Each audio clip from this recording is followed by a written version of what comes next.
नमस्ते बच्चों, are creative classes में आपका स्वागत है। बच्चों, आज के क्लास में हम लोग क्लास 8 के लिए हिंदी विषय से पाठ 7 ठेस का क्वेश्चन आंसर को देखेंगे। पहला क्वेश्चन हम लोग का है, गांव के किसान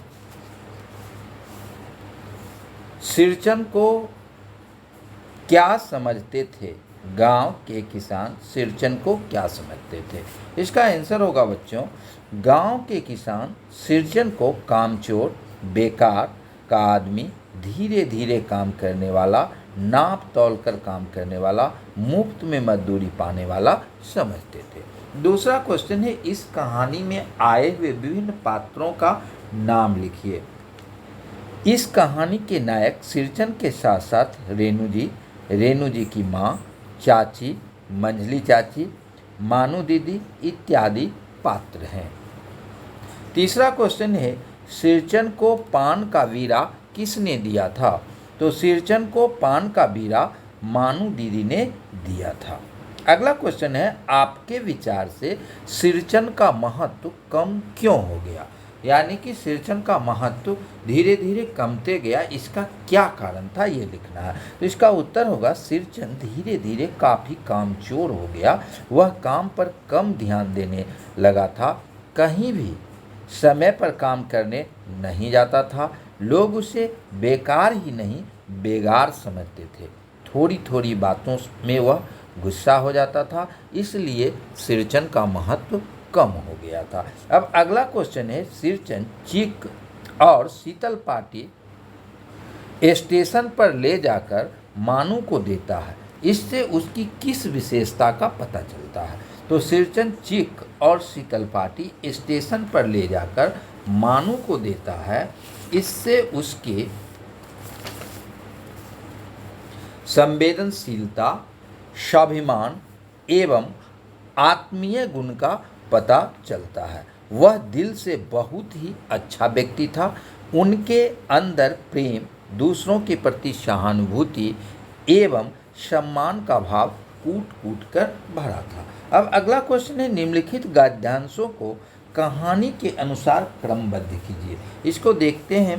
छठा कहता है, निम्नलिखित गद्यांशों को कहानी के अनुसार क्रमबद्ध रूप में सजाइए। क में है, इस बार मेरी सबसे छोटी बहन की विदाई होने वाली थी। पहली बार ससुराल जा रही थी। मानू के दूल्हे ने पहले ही बड़ी भाभी को खत लिखकर चेतावनी दे दी थी कि मानू के साथ मिठाई की पतीली न आवे। कोई बात नहीं, 3 जोड़ी फैशनेबल चेक और पटेल की 2 शीतल पाटियों के बिना आएगी मानू। तो इसको सजाना है इस पाठ के आधार पर, यानी कि इस कहानी में सबसे पहले कौन आया है। तो अगर आप इस कहानी को ठीक से पढ़ेंगे तो ये ख वाला जो है यह सबसे पहले आया है। ख, मुझे याद है मेरी माँ जब कभी सिरचन को बुलाने के लिए कहती है, मैं पहले ही पूछ लेता भोग क्या क्या लगेगा। ये 1 नंबर पर आएगा। क जो है वह दूसरे नंबर पर आएगा, यानी कि ख के बाद क होगा और उसके बाद ग वाला भाग आएगा, यानी कि मानू फूट फूट कर रो रही थी। मैं बंडल को खोल कर देखने लगा, ऐसी कारीगरी, ऐसी बारीकी, रंगीन सुतलियों के फंदों का ऐसा काम पहली बार देख रहा था। यह अंतिम में, अगर कहानी आप पढ़े होंगे तो कहानी के अंतिम में ये आया है, तो ये तीसरे स्थान पर होगा। तो अगर हम देखें तो सबसे पहले ख आएगा, उसके बाद क आएगा और अंत में ग आएगा। अब अगला क्वेश्चन है 7वां, निम्नलिखित वाक्यों को के सामने सही का चिन्ह या गलत का निशान लगाइए। सिरचन कामचोर था, यह सही है, तो इसके सामने सही का चिन्ह लगा देंगे। सिरचन अपने काम में दक्ष था, यह भी सही था, तो इसमें सही का निशान लगा देना। अगला, सिरचन बात करने में भी कारीगर था, तो यह भी सही है, इसके सामने सही का निशान लगा देंगे। और घ में है, सिरचन वकील था, तो सिरचन वकील नहीं था, तो इसमें गलत का निशान लगा देंगे। अगला कह रहा है, कहानी के किन किन प्रसंगों से ऐसा प्रतीत होता है कि सिरचन अपने काम को ज़्यादा तरजीह देता था, उल्लेख कीजिए। तो इसमें कहानी से आपको ये लिखना है कि सिरचन काम को ज़्यादा तरजीह देता था। वह पाठ के किन किन अंशों में कहाँ कहाँ पर यह उल्लेख है कि वह अपने काम को ज़्यादा तरजीह देता था, काम को सही ढंग से करता था। तो कहानी के अनेक प्रसंगों में ऐसा आया है। तो हम देखते हैं ये कहाँ कहाँ आया है। तो कहानी के अनेक प्रसंगों से ऐसा प्रतीत होता है कि सिरचन अपने काम को ज़्यादा तरजीह देता है। पहला, काम करते समय सिरचन को तन्मयता में जरा भी बाधा पड़ी कि गेहूमन सांप की तरह फुफकार उठता। फिर किसी दूसरे से करवा लीजिए काम। सिरचन मुँहचोर है, काम चोर नहीं। अपने काम में मग्न सिरचन को खाने पीने की सुधि नहीं रहती। उसे चिवड़ा और गुड़ खाने को मिलता है, वह केवल चिवड़ा फाँक रहा है, गुड़ खाने की सूध नहीं। इससे पता चलता है कि सिरचन वह भोजन की अपेक्षा अपने काम को ज़्यादा तरजीह देता है। अगला क्वेश्चन है आपका, इस कहानी में कौन सा पात्र सबसे अच्छा लगा और क्यों? तो इस कहानी में हमें सबसे अच्छा पात्र सिरचन लगा, क्योंकि सिरचन स्वाभिमानी और सम्मान प्रिय व्यक्ति है। वह मानवीय गुणों से भरा हुआ है। अब है पाठ से आगे। उसमें पहला क्वेश्चन है, आपकी दृष्टि में सिरचन द्वारा चीक एवं शीतल पाटी स्टेशन पर मानू को देता है, कहाँ तक उचित था? तो इसका आंसर होगा, सिरचन स्वाभिमानी व्यक्ति है। अगर वह शीतल पाटी, चीक आदि उपहार घर पर देने जाता तो उसके स्वाभिमान को ठेस लगता। सिरचन अपने कला का महत्व देते हुए स्वनिर्मित वस्तुओं का उपहार मानव को स्टेशन पर प्रदान करता है, जो उपयुक्त समय था। अब अगला क्वेश्चन है, काम के बदले थोड़ा सा अनाज या चंद रुपये देकर क्या किसी मजदूर के मजदूरी का मूल्य चुकाया जा सकता है? इस संबंध में अपना मत व्यक्त कीजिए। तो इसमें क्वेश्चन में कह रहा है कि किसी के काम के बदले अगर हम उसको कुछ मजदूरी या कुछ रुपए दे देते हैं तो उसका मजदूरी का मूल्य सही ढंग से चुकाया जा सकता है, इसके बारे में आपको लिखना है। तो मजदूर को मजदूरी के बदले थोड़ा अनाज या चंद रुपए देकर उसके मजदूरी के मूल्य को नहीं चुकाया जा सकता है, क्योंकि किसी मजदूर या कारीगर की कला अमूल्य होती है। सच्ची मजदूरी किसी कलाकारी के कला के प्रति आभार व्यक्त करना एवं कारीगर को सम्मान करना है। अब अगला क्वेश्चन है, इस कहानी का अंत किए गए अंत से अलग और क्या हो सकता है? सोच कर लिखिए।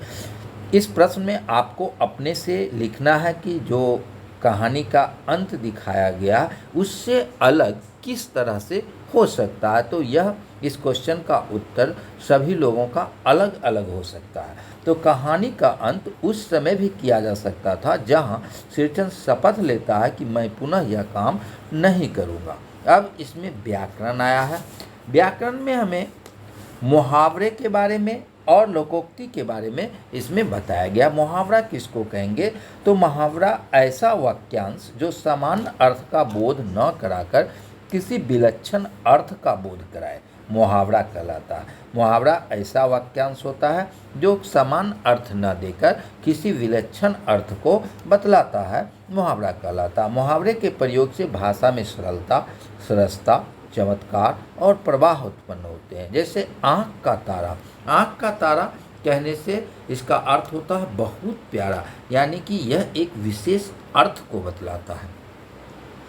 अब नमन अपने पिता के आँखों का तारा है। अब लोकोक्ति किसको कहते हैं? मुहावरे और लोकोक्ति में अर्थ है, थोड़ा अंतर है। लोकोक्ति के पीछे कोई कहानी या घटना होती है, उसमें निकली बात बाद में लोगों की जुबान पर जब चल निकलती है तो लोकोक्ति हो जाती है। यानी कि लोकोक्ति जो होती है वह किसी घटना पर आधारित होती है, कहानी या घटना पर आधारित होती है, और उससे जो निकली बात बाद में लोगों के जुबान पर आ जाती है, यानी कि प्रचलन में आ जाती है तो वह लोकोक्ति हो जाती है। जैसे एक पंथ दो काज, एक पंथ दो काज कहने से एक काम से दूसरा काम का हो जाना, इस अर्थ में यह व्यक्त करता है।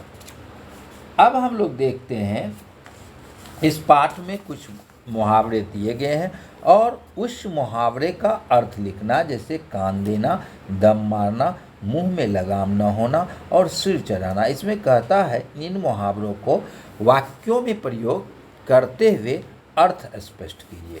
तो कान देना मतलब होता है ध्यान देना, जैसे शिक्षक की बातों पर हमेशा कान देना चाहिए। दूसरा है दम मारना, यानी कि विश्राम करना, काम करते करते थक गए हो, थोड़ा दम मार लो।